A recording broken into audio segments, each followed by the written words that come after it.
Airstream song, cruising to the campsite singing our song. Airstream song, we are the Airstream nerds.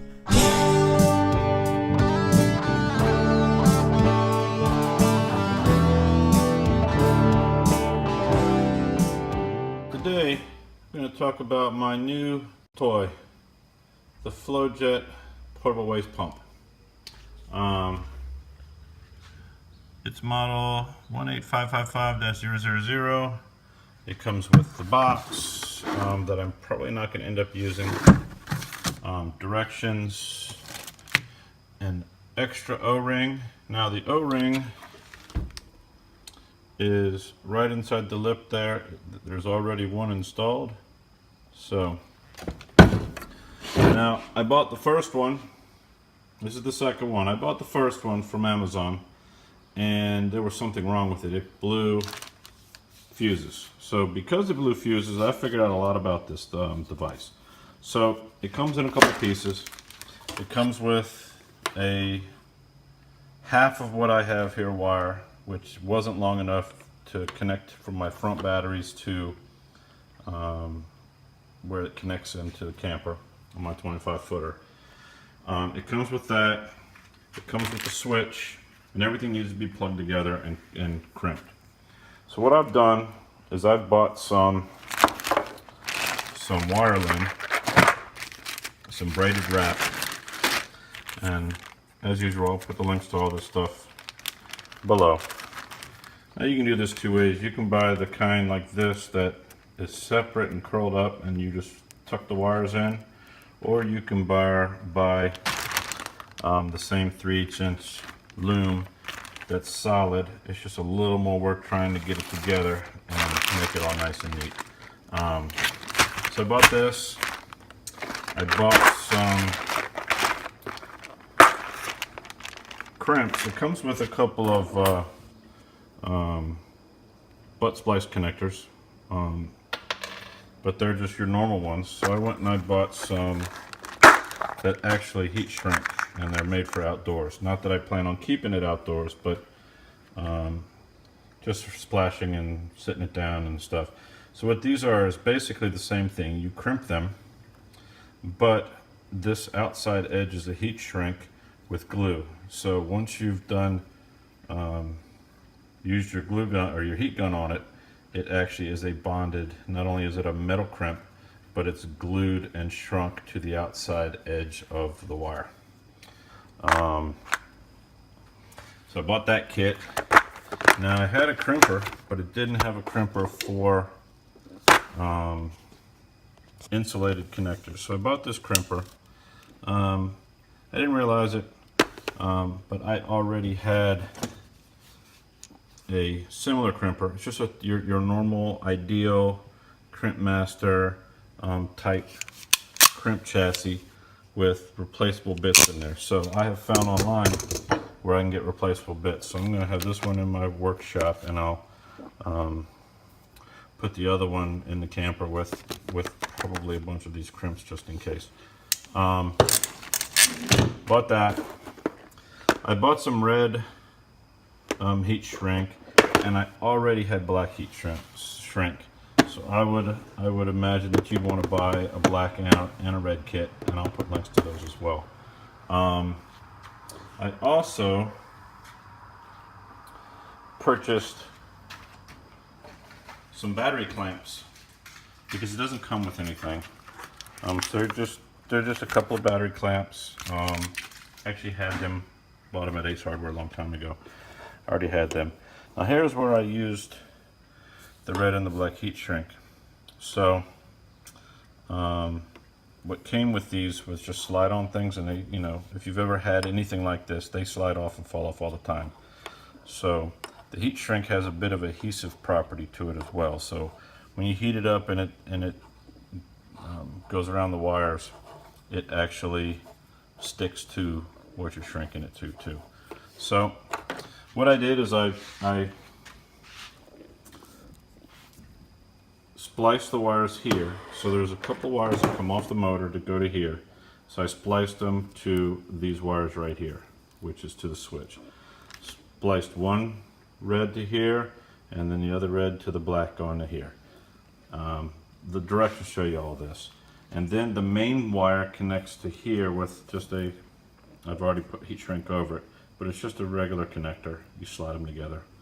And then the wire wasn't long enough, so I bought more wire, and I used again a butt splice crimp midline. And then I put this loom over the whole wire, and I cut small pieces of heat shrink, as you can see here, and about every foot and a half, just random. I put a piece and I shrunk it. It's just going to keep it from coming apart, unraveling, since it is you know, it is wrapped around the wire and not solid. And then I put a piece at the end, both ends, which keeps it from getting frayed. And a little trick: when you cut this, you cut it with a piece of scissors, but it gets frayed, and it will actually unravel from itself. So what you do is, once you cut it, so you can see how it can come unravel, pieces fall off. So once you cut it, you simply take a cigarette lighter and just hit it real quick, and it kind of bonds the ends and makes them so they don't come apart. So once I've got all this hooked up, I got the connection. I'll hook this thing up, and I will show you it connected to my camper. Okay, since I've put this thing all together, I've went out and I've got a different box. As you can see from this graphic right here, the dimensions are a little over a foot. So I figured I'd get a new box because the factory box would not hold everything.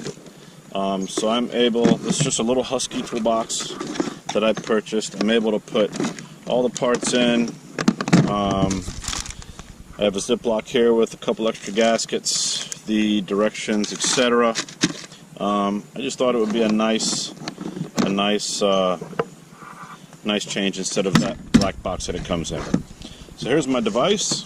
You essentially hook this up like you would any other device, or any other thing that hooks up to your hose. You undo your cap. This locks on just like you would your sewer solution or your stinky slinky or whatever. The difference is you have a hose connection and you have a discharge. So the hose connection is just your standard hose, your water hose.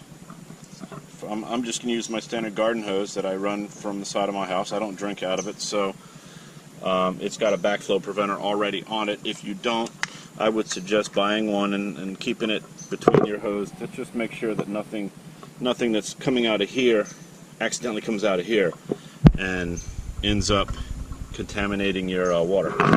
Anyway, so you attach it to here. You take the power connector, which is the long cable that I connected. I made it long enough.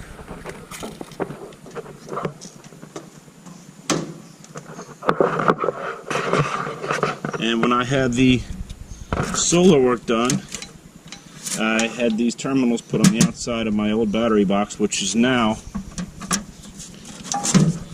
hose storage. So I would connect the power to there.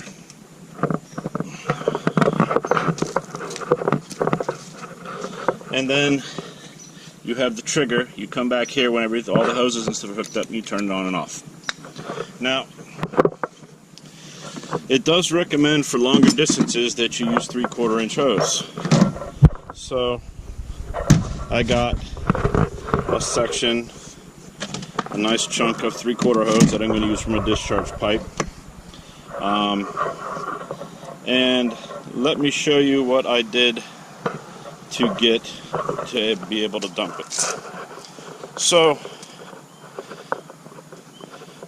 this is our front here, and essentially I wanted to put a sewer clean out right in here somewhere. because if you go around the side of our house, that is where our septic comes out and our well and everything is, and it was going to cost like two grand to or more to trench and bury and get the right grade and everything, a clean out up here, which I thought was a little bit ridiculous. So I did a little checking in my house. I managed to find a drain in the basement. Now, of course, every house is going to be different. So instead of doing that whole rigmarole, I had them put a clean out right here. They stubbed it out for me and capped it. Since they capped it, I have added this part, which is basically a coupler and a hose connection. So this is my drain, and this little hose is just my extension, so I have female to male, because the hose I have is female to male, and on both ends are female. So I just got this little 2-foot hose from Home Depot, and that essentially would be my drain. So instead of going all the way around the house, this just goes in about 15 feet to a main clean out for the main drain in the house in the basement, and it'll just dump there. So all I really need is to go from there to there. I haven't done it yet. I mean, it's not really, in theory it'll work. It definitely will work. I just haven't had the need yet. But worst case scenario is if the camper, we come home from somewhere and this is a little bit too far for the hoses, all I have to do is hook up, move the camper over here. I mean, the hose is right there by the trash can. The clean out is right there inside of the garage. Move the camper right in here, and it's a 15-foot drop. Should be super easy. That is my solution for cleaning out at the house. I know others have said that the sewer solution will do it. The only issue I had with the sewer solution is I just wasn't sure that it would push it that far and uphill. I imagine it would. I have no reason to think that it wouldn't. Then I have to end up with PVC pipe. Then I have to store that stuff somewhere, etc., etc. Anyway, I think this will work great. The Flojet, I have turned it on. I haven't tried it, but I've read plenty of great reviews about it. I have no reason to think that it's not going to be exactly what I need. So good luck if you try this. It's Jeff from Airstream Nerds. See you on the next trip.